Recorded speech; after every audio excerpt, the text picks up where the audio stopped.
Pernah nggak kalian membayangkan air cucian beras yang setiap hari kita buang begitu saja, ternyata bisa membuat tanaman sayur tumbuh jauh lebih subur? Bayangkan ini, setiap pagi kita mencuci beras sebelum dimasak. Airnya terlihat putih keruh, kadang sedikit berbusa, dan hampir semua orang melakukan hal yang sama, yaitu dibuang. Masuk ke selokan, lalu yang begitu saja. Padahal di dalam air itu sebenarnya masih tersimpan banyak nutrisi dari beras. Dan yang paling mengejutkan lagi, banyak orang yang mengaku tanaman mereka menjadi lebih hijau, lebih cepat tumbuh, bahkan panennya lebih banyak, hanya karena menyiram tanaman dengan air cucian beras. Kedengarannya sederhana sekali, tapi pertanyaannya sekarang, apakah ini benar-benar bekerja, atau sebenarnya hanya mitos yang sudah lama dipercaya? Karena jujur aja, dulu saya juga tidak terlalu percaya. Namun setelah mencoba sendiri, hasilnya ternyata cukup mengejutkan. Pada video kali ini, saya akan menunjukkan semuanya kepada kalian. Mulai dari cara membuatnya, cara menggunakannya, kesalahan yang sering dilakukan, sampai hasil yang terjadi pada tanaman setelah beberapa minggu. Dan percaya atau tidak, cara sederhana ini mungkin bisa membuat kebun kecil di rumah menjadi jauh lebih subur. Kalau kita perhatikan kehidupan sehari-hari masyarakat di Indonesia, hampir semua rumah pasti memasak nasi, mulai dari pagi, siang, sampai malam. Nasi adalah makanan utama, dan sebelum nasi dimasak, kita pasti mencuci beras terlebih dahulu. Biasanya, beras dicuci 1 atau 2 kali. Air pertamanya biasanya sangat keruh, lalu air kedua sedikit lebih jernih. Namun hampir semua orang melakukan hal yang sama setelah itu. Air cucian beras langsung dibuang. Tidak pernah dipikirkan lagi, padahal sebenarnya air cucian beras itu tidak sepenuhnya tidak berguna, karena beras mengandung berbagai nutrisi penting. Ketika beras dicuci, sebagian kecil nutrisi tersebut ikut larut ke dalam air. Di dalam air cucian beras terdapat pati, vitamin B, sedikit protein, serta mineral seperti fosfor dan kalium. Semua kandungan ini sebenarnya cukup bermanfaat bagi tanaman. Memang jumlahnya tidak sebesar pupuk kimia, namun tetap bisa membantu pertumbuhan tanaman. Menariknya, di beberapa daerah pedesaan metode ini sebenarnya sudah lama digunakan. Orang tua dulu sering menyiram tanaman dengan air cucian beras, tanpa pupuk mahal, tanpa bahan kimia, namun tanaman mereka tetap tumbuh subur. Sayur tetap hijau, cabai tetap berbuah, tanah tetap gembur. Melihat hal ini, saya mulai merasa penasaran. Apakah benar air cucian beras bisa membantu tanaman? Atau sebenarnya ada cara tertentu agar manfaatnya benar-benar terasa? Karena seringkali banyak orang mencoba metode alami seperti ini, tetapi hasilnya tidak selalu terlihat. Dan ternyata memang ada alasannya.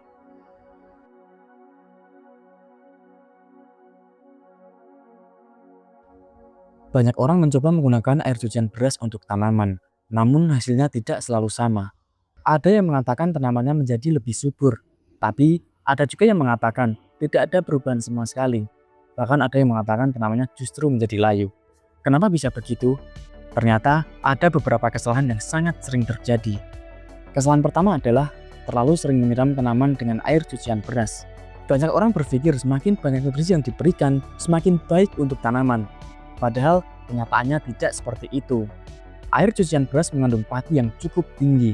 Jika terlalu sering diberikan, tanah bisa menjadi terlalu lembab dan padat. Akar tanaman membutuhkan oksigen untuk bernafas. Jika tanah terlalu padat, akar bisa kesulitan mendapatkan oksigen. Akibatnya, tanaman justru tumbuh kurang optimal. Lalu kesalahan kedua adalah menggunakan air cucian beras yang sudah terlalu lama disimpan. Air cucian beras memang bisa difermentasi. Namun, jika dibiarkan terlalu lama tanpa kontrol, bakteri yang berkembang justru bisa merugikan tanaman. Biasanya, air tersebut akan berbau sangat menyengat, dan jika disiram ke tanaman, bisa menyebabkan akar terganggu.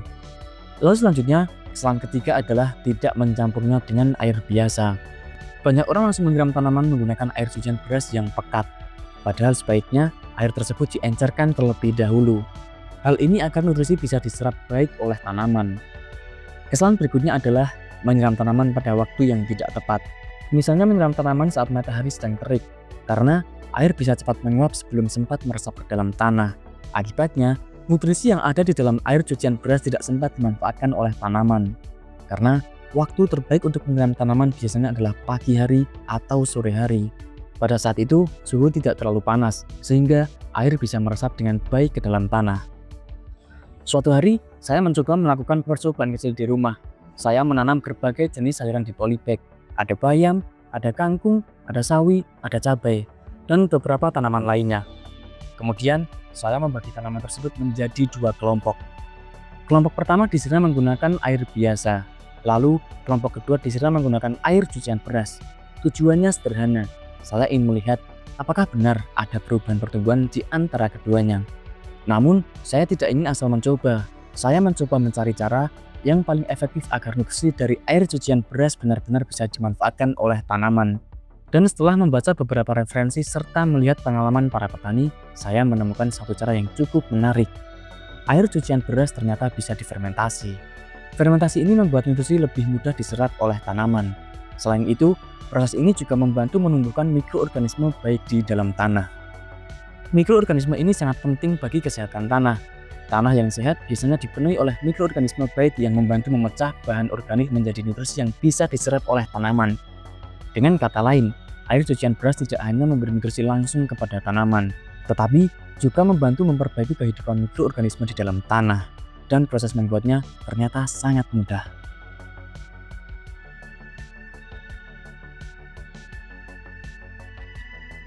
Hari pertama, saya mulai mengumpulkan air cucian beras dari dapur. Biasanya ketika mencuci beras, saya menggunakan sekitar 2 liter air. Air pertama terlihat sangat keruh, air kedua sedikit lebih jernih. Keduanya saya kumpulkan dalam satu wadah.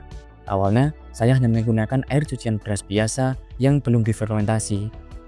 Saya mencoba menyiram beberapa tanaman bayam dan kangkung dengan air tersebut, sementara tanaman lainnya tetap disiram menggunakan air biasa. Hari pertama tentu belum terlihat perubahan apapun, tanaman tetap terlihat sama. Hari kedua juga masih sama, hari ketiga pun tidak ada perubahan. Namun setelah sekitar 1 minggu, saya mulai melihat sedikit perbedaan. Tanaman yang disiram dengan air cucian beras terlihat sedikit lebih segar, daunnya tampak lebih hijau, walaupun perbedaannya masih sangat kecil. Dan di titik itu pun saya mulai berpikir, mungkin memang ada sesuatu di dalam air cucian beras yang bisa membantu tanaman. Namun yang terjadi setelah minggu ketiga benar-benar cukup mengejutkan. Setelah 1 minggu pertama, saya mulai melihat sedikit perbedaan, tidak terlalu drastis, tetapi ada satu hal yang cukup menarik. Tanaman yang disiram dengan air cucian beras terlihat lebih segar, daunnya tampak lebih cerah, seolah-olah warnanya lebih hidup. Sementara tanaman yang hanya disiram air biasa terlihat normal saja, tidak buruk, tetapi juga tidak terlalu istimewa. Awalnya saya berpikir mungkin ini hanya kebetulan. Mungkin memang tanaman yang satu kebetulan mendapatkan sinar matahari yang banyak, atau mungkin panennya sedikit berbeda. Namun, rasa penasaran saya justru semakin besar. Karena kalau benar air cucian beras bisa membantu tanaman, ini berarti kita sebenarnya memiliki pupuk alami gratis di rumah setiap hari. Dan itu berarti siapapun bisa memanfaatkannya, tanpa harus membeli pupuk mahal, tanpa harus menggunakan bahan kimia. Karena itulah, saya memutuskan untuk melanjutkan percobaan ini. Namun, kali ini saya mencoba metode yang sedikit berbeda.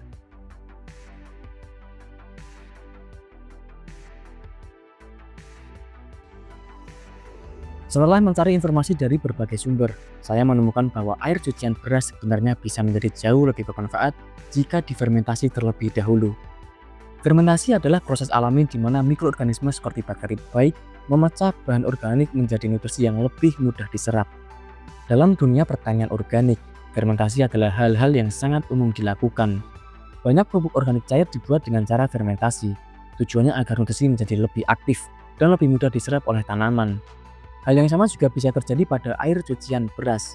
Ketika air cucian beras didiamkan selama 1 atau 2 hari, mikroorganisme alami akan mulai berkembang. Mereka memecah pati yang ada di dalam air tersebut. Proses ini menghasilkan berbagai zat yang bisa membantu pertumbuhan tanaman. Selain itu, mikroorganisme ini juga sangat baik untuk tanah. Tanah yang sehat biasanya penuh dengan kehidupan mikroorganisme. Mereka membantu mengurai bahan organik. Mereka membantu menjaga struktur tanah, dan mereka juga membantu akar tanaman menyerap nutrisi dengan lebih baik. Jadi sebenarnya, ketika kita menggunakan air cucian beras yang difermentasi, kita bukan hanya memberi makan tanaman, tetapi juga memberi makan tanah.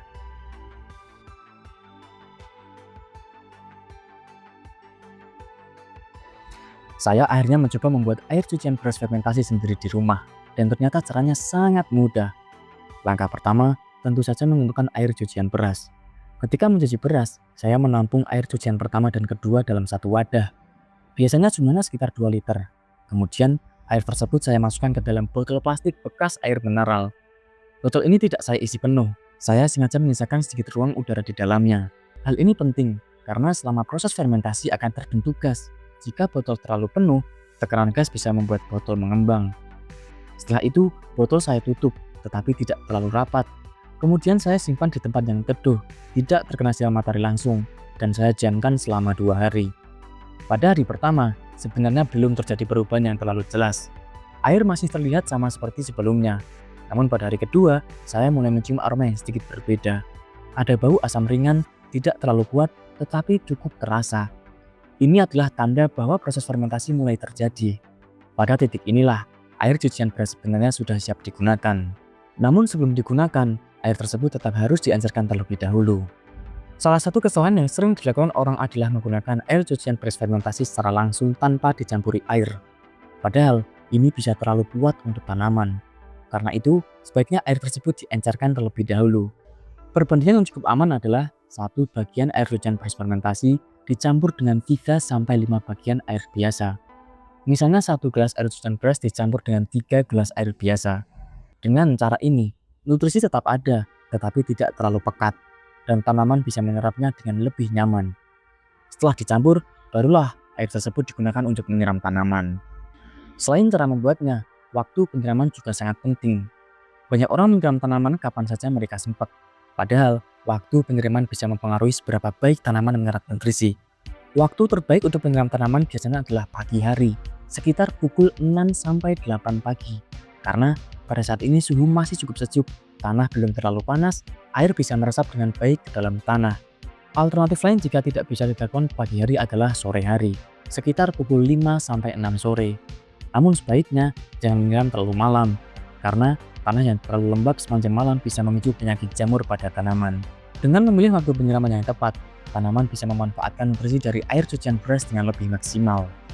Setelah menggunakan air cucian beras fermentasi selama 2 minggu, saya mulai melihat perubahan yang lebih jelas. Tanaman yang sering disiram dengan air tersebut terlihat lebih rimbun, daunnya lebih banyak, warnanya jauh lebih hijau. Sementara yang disiram menggunakan air biasa tetap tumbuh, tetapi terlihat sedikit lebih lambat. Perbedaannya memang tidak ekstrim, namun cukup jelas jika dibandingkan secara langsung. Setelah melihat hasil awal ini, saya mulai mencoba metode yang sama pada beberapa tanaman lain, dan ternyata tidak semua tanaman memberikan respon yang sama. Beberapa tanaman sayur sangat menyukai air cucian beras, contohnya bayam, kangkung, sawi, selada, dan pakcoy. Tanaman-tanaman ini biasanya menunjukkan pertumbuhan yang lebih cepat, daunnya juga terlihat lebih hijau. Selain itu, tanaman cabai dan tomat juga cukup responsif terhadap nutrisi tambahan dari air cucian beras. Namun tentu saja, air cucian beras bukan satu-satunya faktor yang menentukan keberhasilan tanaman. Tanaman tetap membutuhkan beberapa hal penting, seperti tanah yang subur, sinar matahari yang cukup, serta penyiraman yang teratur. Air cucian beras hanya berfungsi sebagai tambahan nutrisi alami, namun jika digunakan dengan benar, efeknya bisa cukup membantu pertumbuhan tanaman. Pada titik ini, saya mulai merasa cukup puas dengan hasil percobaan. Namun, saya masih memiliki satu pertanyaan besar. Apakah efek ini hanya terlihat pada awal pertumbuhan tanaman, atau justru bisa mempengaruhi hasil panen? Karena pada akhirnya, yang paling penting bagi banyak orang yang menanam adalah hasil panennya. Apakah tanaman bisa menghasilkan lebih banyak daun? Apakah cabai bisa berbuah lebih banyak? Apakah sayur bisa dipanen lebih cepat?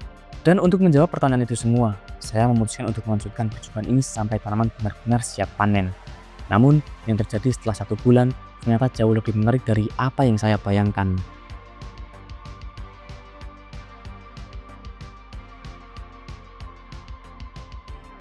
Setelah memasuki minggu keempat, saya mulai melihat perbedaan yang jauh lebih jelas dibandingkan sebelumnya. Awalnya memang hanya perubahan kecil, daun sedikit lebih hijau, pertumbuhan sedikit lebih cepat, namun setelah hampir 1 bulan, perbedaannya menjadi semakin nyata. Tanaman yang disiram dengan air cucian beras terlihat jauh lebih rimbun, daunnya lebih banyak, ukuran daunnya juga sedikit lebih besar.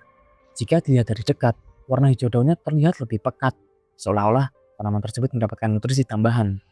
Sementara tanaman yang disiram air biasa tetap tumbuh dengan baik, tetapi terlihat sedikit lebih kecil. Perbedaannya memang tidak ekstrim seperti pupuk kimia, namun cukup jelas jika dibandingkan secara langsung. Hal yang sama juga terjadi pada tanaman kangkung. Kangkung yang disiram dengan air cucian beras memiliki batang yang lebih panjang, daunnya lebih lebar, dan jumlah daunnya juga lebih banyak. Jika dipegang, batangnya terasa lebih segar dan tidak mudah layu. Namun yang paling menarik tetap tanaman cabai. Tanaman cabai yang disiram dengan air cucian beras mulai menunjukkan pertumbuhan yang lebih kuat, batangnya lebih kokoh, daunnya lebih banyak, dan beberapa tanaman bahkan mulai menunjukkan tanda-tanda akan berbunga. Padahal tanaman cabai yang lain masih berada pada tahap pertumbuhan daun. Di titik inilah, saya mulai merasa bahwa percobaan ini benar-benar memberikan hasil yang cukup menarik. Namun, saya masih ingin melihat sesuatu yang lebih penting, yaitu hasil panen.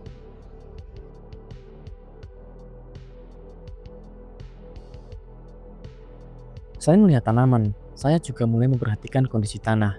Karena sebenarnya, kesehatan tanah adalah faktor yang sangat penting dalam pertanian. Tanah yang sehat biasanya memiliki struktur yang gembur, tidak terlalu keras, dan tidak terlalu basah. Ketika saya memeriksa tanah pada polybag yang sering disiram dengan air cucian beras, saya melihat sesuatu yang cukup menarik, yaitu tanahnya terasa lebih gembur, tidak terlalu padat, dan ketika disiram air biasa, air bisa meresap dengan cukup baik. Hal ini kemungkinan terjadi karena aktivitas mikroorganisme yang berkembang selama proses fermentasi. Mikroorganisme ini membantu memecah bahan organik di dalam tanah. Mereka juga membantu menjaga struktur tanah agar tetap gembur. Tanah yang gembur sangat penting bagi tanaman, karena akar tanaman bisa tumbuh dengan lebih mudah. Akar juga bisa menyerap air dan nutrisi dengan lebih baik. Dengan kata lain, air cucian beras tidak hanya membantu tanaman secara langsung, tetapi juga membantu memperbaiki kondisi tanah.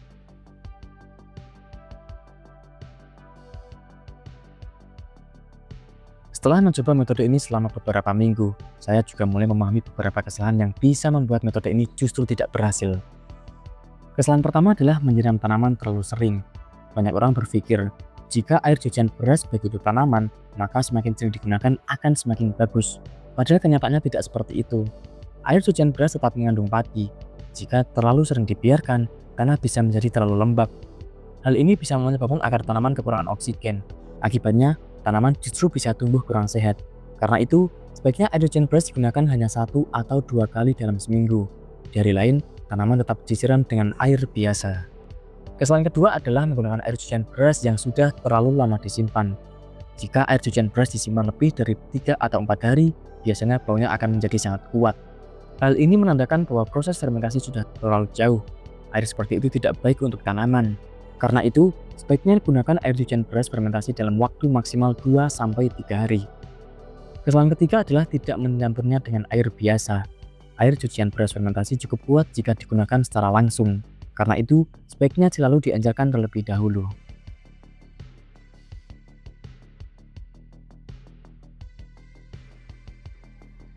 Setelah melihat hasil yang cukup baik dari air cucian beras, saya mulai berpikir, apakah metode ini bisa dibuat lebih kuat lagi? Apakah ada bahan lain yang bisa dicampurkan untuk meningkatkan manfaatnya? Setelah mencari informasi, saya menemukan satu bahan dapur yang sangat sederhana, namun sering digunakan dalam pertanian organik. Bahan tersebut adalah gula merah. Karena gula merah mengandung energi yang bisa membantu perkembangan mikroorganisme selama proses fermentasi. Dengan menambahkan sedikit gula merah, fermentasi bisa menjadi lebih aktif dan mikroorganisme yang terbentuk bisa lebih banyak. Untuk cara membuatnya juga sangat mudah. Cukup tambahkan 1 sendok kecil gula merah yang sudah dihancurkan ke dalam air cucian beras. Kemudian diamkan selama 2 hari seperti biasa, dan hasilnya fermentasi biasanya akan sedikit lebih aktif. Namun tentu saja, penggunaan gula merah ini tidak wajib. Air cucian beras tanpa tambahan apapun sebenarnya sudah cukup bermanfaat bagi tanaman. Setelah hampir 1 bulan melakukan percobaan ini, saya akhirnya mulai memanen beberapa tanaman sayur. Yang pertama saya panen adalah bayam. Dan ketika saya memotong bayam yang disiram dengan air cucian beras, saya langsung melihat perbedaannya. Daunnya lebih segar, batangnya lebih segar, dan jumlah daunnya juga lebih banyak. Sementara bayam yang tidak menggunakan air cucian beras terlihat sedikit lebih kecil. Tentu saja, keduanya tetap bisa dipanen. Namun jika dibandingkan secara langsung, bayam yang menggunakan air cucian beras terlihat lebih rimbun. Hal yang sama juga terjadi pada tanaman kangkung. Kangkung yang disiram dengan air cucian beras terlihat lebih panjang dan lebih segar. Pada titik inilah, saya benar-benar merasa bahwa metode sederhana ini memang memiliki manfaat nyata. Namun masih ada satu pertanyaan lagi. Apakah metode ini bisa digunakan untuk semua tanaman atau hanya cocok untuk beberapa jenis tanaman saja? Dan jawaban dari pertanyaan itu ternyata cukup menarik.